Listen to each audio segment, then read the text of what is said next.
According to a brand new report from AppleInsider, Apple's preparing to launch a base MacBook Pro powered by the M5 chipset, before the higher-end M5 Pro and M5 Max models. Their sources, who reportedly have direct knowledge of macOS Tahoe development and internal hardware testing, say this M5-powered MacBook Pro is nearing release, and Apple's been running tests with an unreleased macOS 26.0.2 builds, suggesting the launch could be imminent.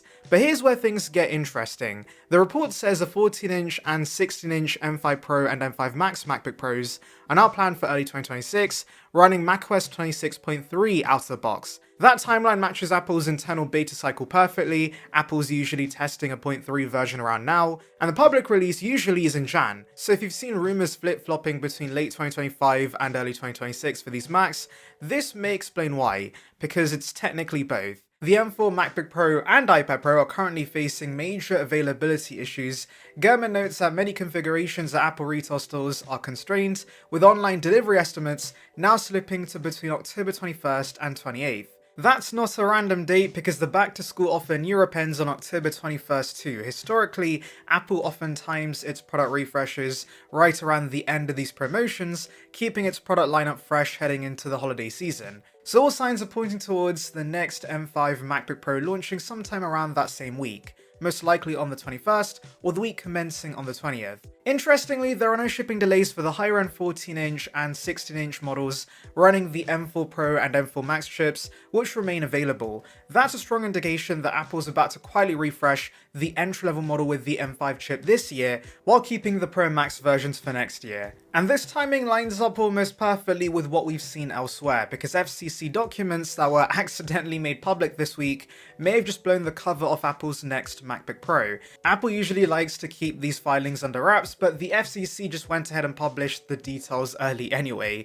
Inside the filings, there's a reference to a new MacBook Pro with the model identifier A3434. Based on everything we know, this is almost certainly the new 14-inch MacBook Pro running the M5 chipset. Now here's why this is a big deal. FCC filings like this are usually one of the final steps before a product goes public. Apple can't sell devices without regulatory approval, so once a product hits the FCC, it means mass production is either already underway or about to be. In other words, this leak tells us the M5 MacBook Pro isn't just in development, it's basically ready for release. Now let's pause for a second. If you enjoyed these deep dives into Apple's upcoming products, make sure you hit that subscribe button and tap the new hype button. It really helps a small channel like mine reach more Apple fans, and you'll never miss my latest Apple breakdowns, leaks, and launch analysis. Alright, back to the Mac. The documents don't reveal much in terms of design or internal specs, but one small detail stands out. They reference Wi-Fi 6E only, with no mention of Wi-Fi 7.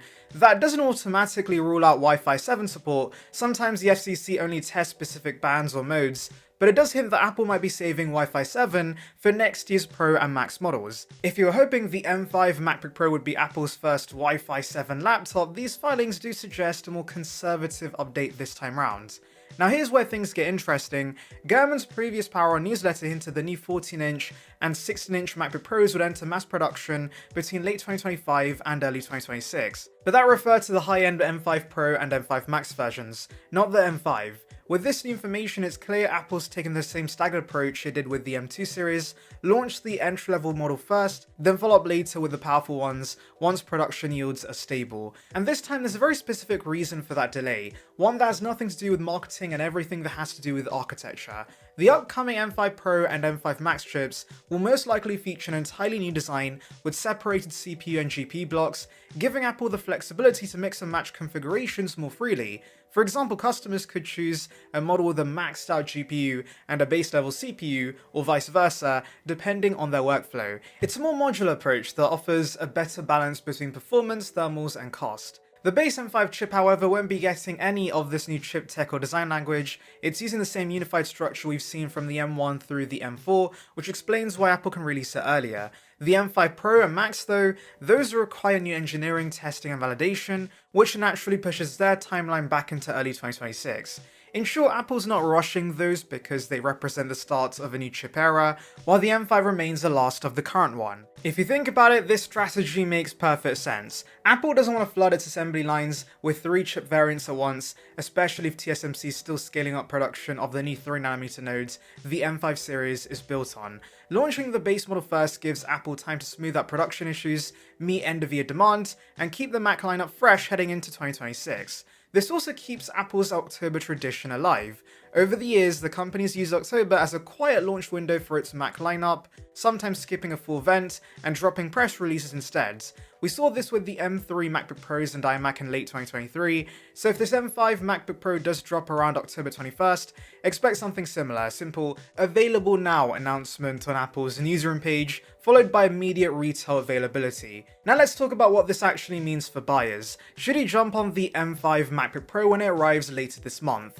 Honestly, it depends on what you value the most. If you're upgrading from an Intel MacBook or something like the M1 MacBook Pro, then yes, you'll see massive gains in performance, efficiency, and battery life. But if you already own an M2 or M3 machine, the improvements might not be enough to justify a full upgrade. The M5 chip itself is expected to focus heavily on GPU improvements.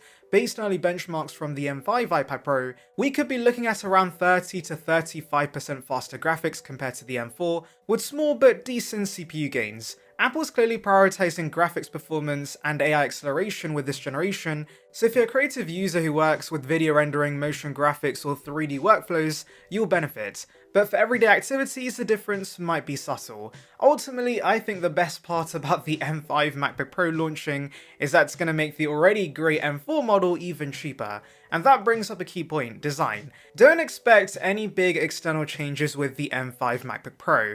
Apple's likely going to reuse the existing 14-inch chassis, the same mini LED display, the same port layout, same keyboard, etc. This refresh is about what's inside, not how it looks. The real design overhaul with OLED displays and thinner bodies is still on track for the M6 generation, which should arrive in late 2026 or early 2027.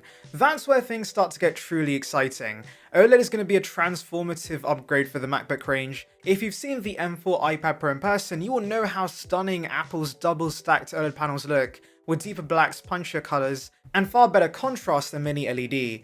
The display quality alone will make the future MacBook Pro feel like a completely new experience. And beyond image quality, OLED also enables thinner and lighter designs. We've already seen Apple return to its obsession with thinness through the M4 iPad Pro and iPhone Air, both ultra-slim devices that prove Apple can chase thinness responsibly this time. Back in 2016, the company pushed thinness too far with the butterfly keyboard era, sacrificing durability, travel, and even ports. But now, with the more efficient chips and advanced battery tech, Apple can reduce thickness without those same compromises. Speaking of battery tech, the silicon carbon batteries Apple's reportedly working on are another huge piece of the puzzle. These batteries can store more energy in a smaller cell, meaning Apple could shrink the physical battery while maintaining or even improving runtime. It's the same kind of innovation that allows ultra-thin Android phones to pack 6,000 mAh batteries. Combine that with OLED's efficiency and Apple Silicon's low power draw, and you get a MacBook that's thinner, lighter, and still lasts 18 to 20 hours per charge. Now, while the M5 generation might not bring major design shifts, it's still part of the bigger transition that leads to them. Every step Apple takes with these incremental updates is laying groundwork for the OLED redesign, optimizing thermals, refining the chassis, and improving battery management. The M5 models are the bridge between the M4 era and the OLED future. Zooming out, it's clear Apple's Mac strategy is evolving. The company's learned that it doesn't need to rush out every chip to every device simultaneously. Instead, it's spacing them out strategically, keeping every quarter relevant with new hardware drops. The M5 MacBook Pro this month will anchor Q4, the M5 Pro Max will kick off 2026, and then the redesigned OLED models will cap off the next cycle. But I'm curious, what do you guys think? Will you be buying the M5 MacBook Pro this month, or are you holding out for the OLED model next year? Let me know down below, and if you made it this far, thank you. Don't forget to like, subscribe, and hit the new hype button. It really helps a small channel like mine grow. Thanks for watching, and I'll see you in the next one.